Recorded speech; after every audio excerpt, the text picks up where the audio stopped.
Gee, everybody's quiet. I guess it's time to start. Want to call the roll, please? Yes. Mr. Beckman? Present. Mr. Gunther? Present. Mr. Korenik? Here. Mrs. Webb? Here. Mr. Young? Here. Would everyone please stand and join the board in the Pledge of Allegiance? I pledge allegiance to the flag of the United States of America and to the republic for which it stands, one nation, under God, indivisible, with liberty and justice for all. Thank you. Dr. Rice, would you like to review the agenda for us, please? Certainly, Mr. Young. Shorter agenda tonight, so we can be out of here in enough time to make it over to the PAC for the town hall about property tax. Tonight, we'll start with Butler Tech report. Mrs. Amy Webb will present that for us as Mr. Kleinfelder is unable to be with us tonight. We have one presentation from the curriculum department talking about kind of the history of educational standards in the state of Ohio, and then we'll talk through kind of our plan to make sure that our curriculum aligns with those and how we make sure that the board is aware and in favor of those standards each time that they're updated. After we have a legislative report, public comments, superintendent reports and recommendation, we have a few personnel items, and we're excited to introduce two of our newest leaders to the community today. Item B would be policy approval, short policy approval. Those are the two items that we talked about at the February board meeting. And we have one item, item C, an overnight field trip request. And then I'll turn it over to Mr. Castaner. Yeah, under the treasurer's section tonight, we have our standard monthly reports. We also have three items of note. Two projects, items letter C and D, middle school HVAC project, and then some classroom flooring repairs at ELDA. Those are both being done through our permanent improvement funds in preparation for next year at ELDA. We also have item E, which is the resolution accepting the amounts and rates as set by the Butler County Budget Commission. As you remember, we sent our tax budget to them in January. They approved that tax budget and then set the rates, the tax rates for us to collect property taxes over the course of the year. So they send those to us from the Budget Commission. We accept and approve a resolution certifying those rates tonight. Okay, thank you, gentlemen. We appreciate it. We've had an opportunity, board members, to look over the minutes. Do we have a motion to approve the minutes of the February 19th board meeting? Mr. I'll Young, make the motion. we need to approve the agenda first. Approve the Oh. agenda first, yep. You said we were in a hurry tonight. Motion to approve the agenda. I'll make the motion. Second. I'll second the motion. Motion and a second. Any discussion? Okay, call the roll, please. Mr. Gunther? Yes. Mr. Beckman? Yes. Mrs. Webb? Yes. Mr. Korenik? Yes. Mr. Young? Yes. Now, minutes. Do we have a motion to approve the minutes from the February meeting? I'll make the motion again. Second. I'll second the motion again. Motion and a second. Any discussion? Hearing none, call the roll, please. Mr. Beckman? Yes. Mrs. Webb? Yes. Mr. Korenik? Yes. Mr. Gunther? Yes. Mr. Young? Yes. All right, Mrs. Webb. Okay. Butler Tech Yep, report. it's pretty short. So I guess on Tuesday night's board meeting, they spent a lot of time talking about the aviation center that just opened, and we had a ribbon cutting for on Monday. I was also in attendance at that, and there had been about 300 people there. So everybody that was everybody. It was very crowded and a very exciting event. Also at each of Butler Tech's board meetings, the assistant superintendent, Chris Nabadacker, is giving achievement updates for all of our associate districts. And for Ross's this time, they discussed a middle school student by the name of Jamison Murphy, who won a wooden drag star competition. And then another student, an aviation student from Ross, Garrett Garcia, who received a scholarship for flight training to cover the basic costs of getting his private pilot's license. Oh, awesome. So really exciting Yeah, that's great. Wow. for him, yep. And then Keith wanted me to remind everybody that the third ribbon cutting for the biomedical opening is scheduled for April 13th from 10 to noon. You have an And that's- invitation at your Yeah, table. you should for have it. those, yeah. Oh, okay. Yeah. Yeah. You're invited. You're invited, yes. So, Okay, That's thank what you I very have. much. All right, Dr. Rice, the Yeah. presentations. Coming up to the mic is Mrs. Emily Doblinger, our Director of Curriculum and Instruction, to talk about two items, timeline of educational standards and Ohio standards adoptions. We will not be asking for any action tonight, as we will discuss here. As we adopt curriculum, as we purchase curriculum, that's where we will make sure that we're all aware of how the standards align to that curriculum and the adoption of that curriculum at the time. Mrs. Doblinger. Thank you.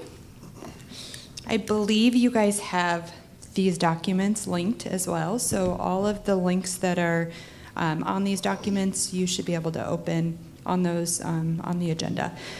I just wanted to give a brief overview of the changes that have occurred in curriculum over the course of the last, and I chose since 2000, so 26 years. We started with pretty generic standards that were very surface level. Over the progression of time, those standards, we adopted Common Core. The state of Ohio then adopted state standards and put standards in place in 2018.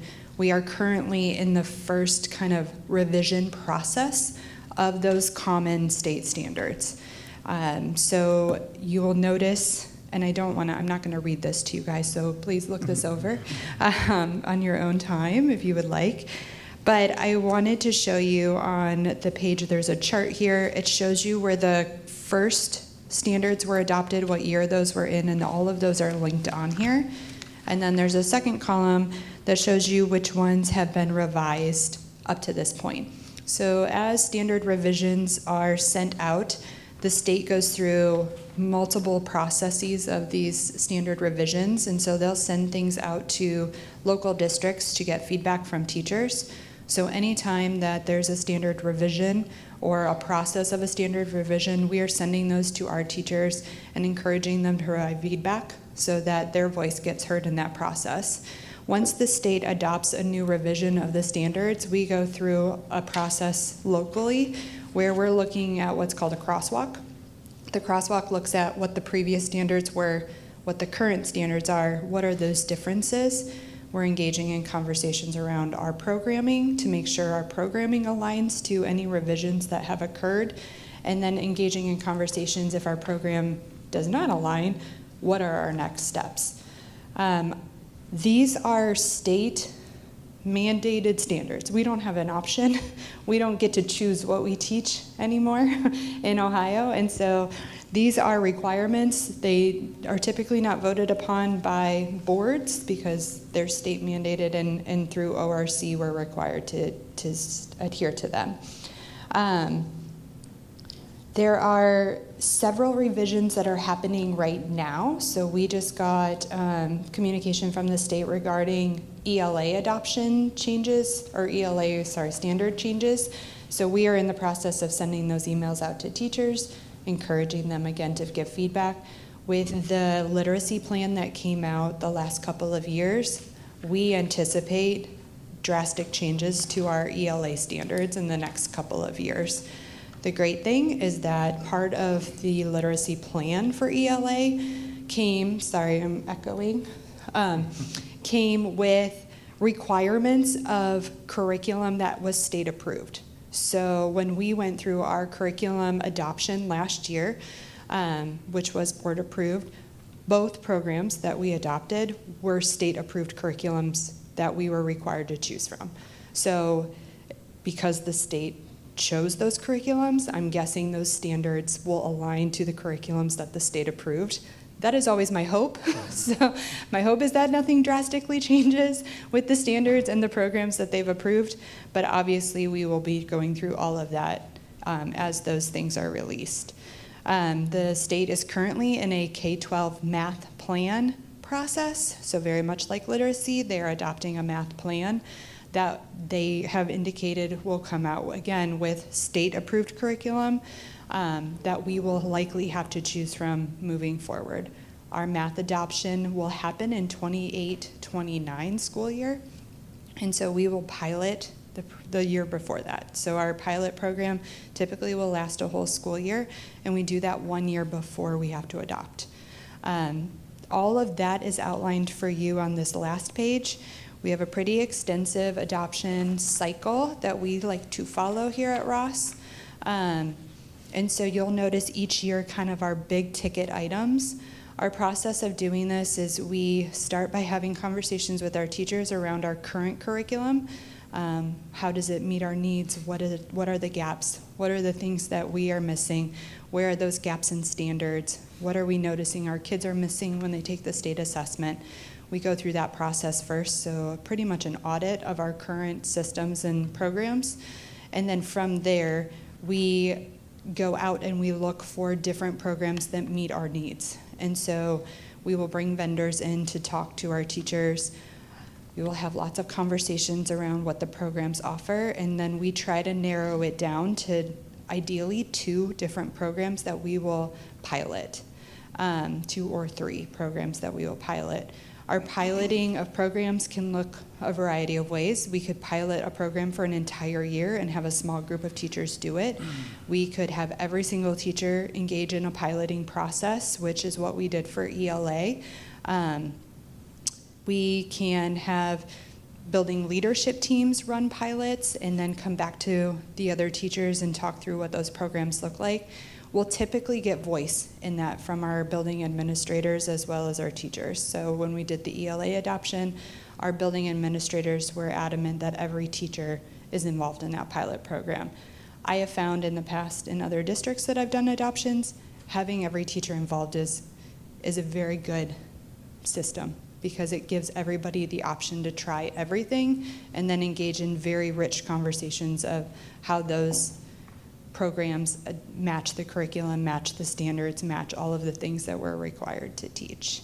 I know we have a very limited amount of time tonight, so I want to give you the opportunity to review these resources. I'm available to meet with any of you individually to talk more through this process, to talk about the resources we've already adopted. Our resources are what we bring to you guys to board approve. And so I just want to reassure you that before we bring a resource to you to board approve, we do an extensive process prior to that. So we do hold a parent engagement night around all of our resources, and that will continue, where parents can come in and look at the resources that we would like to board approve. You guys have options to look through those resources prior to taking a vote on those. And we're always available to engage in conversations regarding our adoption process and how we review what's getting taught in our classrooms. So are there any brief questions? Okay, please feel free to reach out anytime if you have questions. I would love to sit down and talk with you. We are in the process right now, because we adopted a new ELA program. All of our ELA programs come with recommended novels. And so those novel lists get approved when we approve the programming. So we are looking at our approved novel list as well to ensure that our novels align to our programs that we've adopted. For 7th and 8th grade, they do not have an approved program that they utilize. And so we're engaging in a rigor process around our 7th and 8th grade novels with our teachers to ensure that the novels we're selecting for classrooms are challenging enough for students, and the work that they're engaging around those novels align to our practices. And so we will do that this spring and hopefully be able to reevaluate some of our novels that we're reading in 7th and 8th grade. We do have a novel approval process as well, so if teachers want to read a certain novel, they have to apply for that through the curriculum department, and then the curriculum department, we do an extensive review of those novels, looking at a multitude of sites. Common Sense Media is one of those sites that we utilize regularly to just look at what they're saying about certain novels for the classroom and making sure that it adheres to what we want being taught in Ross. Any other questions, concerns? Wonderful. Thank you guys so much. You left them speechless. Thank you very much. Thanks. Okay, legislative report. Yes, not a whole lot of action. Nothing's been approved since our last meeting anyway. Just doing a quick scan if there's anything that was introduced that I I'll find interesting, or, you know, that could move a needle. The only thing that was interesting wasn't necessarily finance related, but there was a mental health day can be an excused absence. So it just got introduced within the past couple of weeks, but I thought that was Excused, but it still counts against you in chronic absenteeism, so So it's, that's just misinformation from the state. It still counts against you. but that was it. There's Yeah. not a whole lot. Okay. Very nice. Do we have any public comment tonight? We do not. Okay, thank you. Okay, Dr. Rice? Yeah, under number 10, Superintendent's Reports and Recommendations, I have 3 items for us to look at this evening. Under item A, Personnel, we have an employment section, a resignation and retirement section, and a supplemental and stipend section. Item B, we have policy approval. Those are as were read and discussed at the February board meeting. And then item C, an overnight field trip for Rambotics. If you will, I would like to introduce to you 2 of our newest administrative members here in the audience with us tonight. We're extremely excited, after a long process, to be able to recommend to you, to the board, 2 fine leaders. I'm recommending Gina Cooper for the assistant principal's position at Ross Middle School for the next school year. A bit about Mrs. Cooper: she comes highly recommended from her last 2 positions, most recently as the assistant principal freshman at Hamilton's freshman building. Prior to that, she was a behavior coach and a special education teacher for years in Madison. She'll be working with Mr. Rettinger, who moved to RMS this school year as we began the transition from the long-serving principal, Mr. Chris Saylor, who will be retiring this year. As a reminder, with these moves, the RIS principalship will be reduced this summer. Also recommending to you Mrs. Gina Sansoni, 2 Ginas, for the principal position at Morgan Elementary for next school year. A bit about Gina: she comes highly recommended from Reading Elementary School, where she is a principal of the K-6 building. Prior to that, she was a principal at Houston Early Learning Center in Northwest Local School District. She will begin working with Mr. Tom Perry very soon to transition to that building to a new principal, something Morgan hasn't had to do in decades, as Tom has served the Morgan community so well for so long. So I would like them to stand and be recognized. We're extremely excited to have you.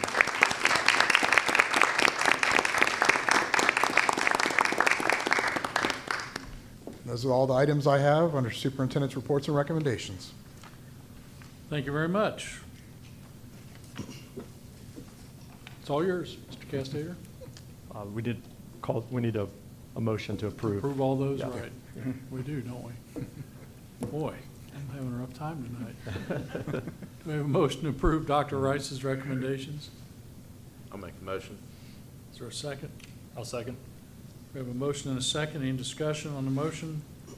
Hearing none, call the roll, please. Mrs. Webb, Yes. Mr. Korinek, Yes. Mr. Gunther, Yes. Mr. Beckman, Yes. Mr. Young. Yes.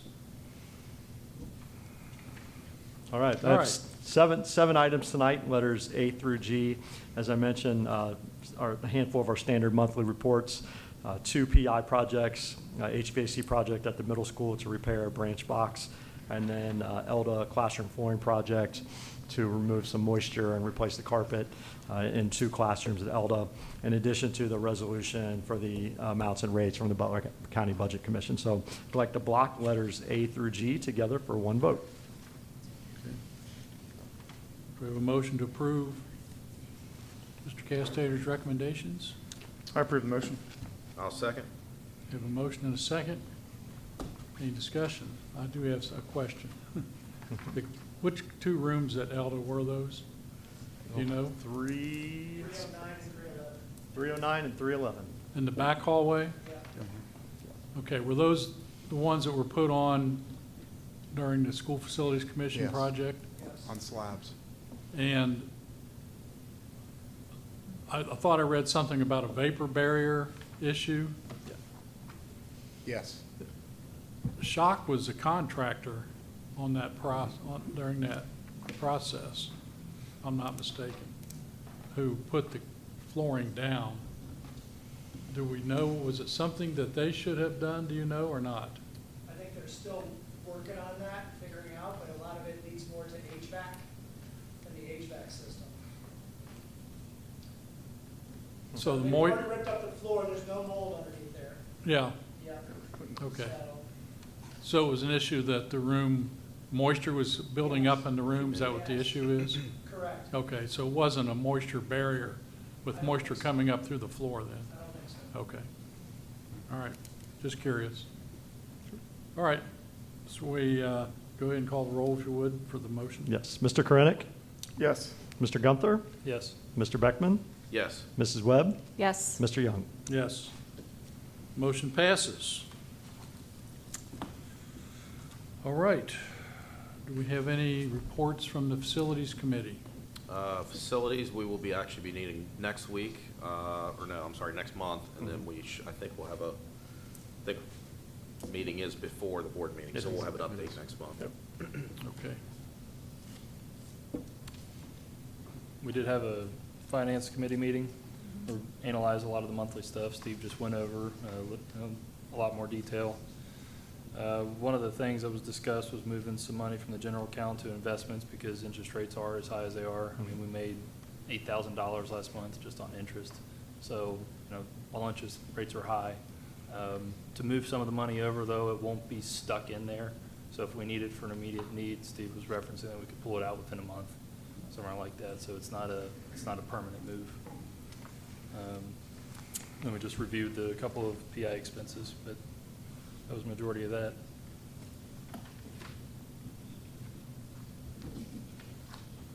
Okay.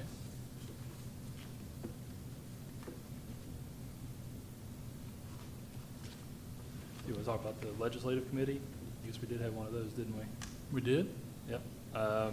So I got together with Mr. Young and Dr. Rice and Steve, and we discussed, this is a new committee for this year. Not really, this meeting was to kind of develop a scope of what we want these meetings to look like. So one of the things that we discussed was how to get in front of our legislators, which Bill's done a great job of that. So this was kind of an ongoing conversation of getting the board involved in the conversation that Bill's been involved in, and try to get us, our voices heard and how we get any of our concerns out there. So there was, what we were reviewing, similar to what I've done and what Amy did prior, was the legislative report on a monthly basis, getting a little bit more in tune with it, so we're not relying on Steve for every single piece of information. So it's a little bit more of a conversation with that. So I think that's moving forward, that's what we're going to do. It's going to mutate as we progress this committee, but should get a lot more transparency between the administration, the board, and the community for what that looks like. So. Any other comments from board members on any item?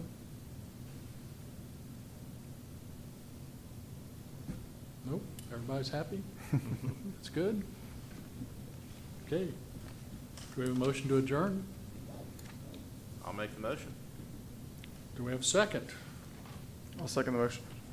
We have a motion and a second to adjourn. Any discussion on the motion? Call the roll, please, Mr. Castater. Yes. Mr. Gunther? Yes. Mr. Beckman? Yes. Mrs. Webb? Yes. Mr. Korinik? Yes. Mr. Young? Yes. Thank you, everyone, for being here this evening, and welcome to our two new administrators. Have a good night.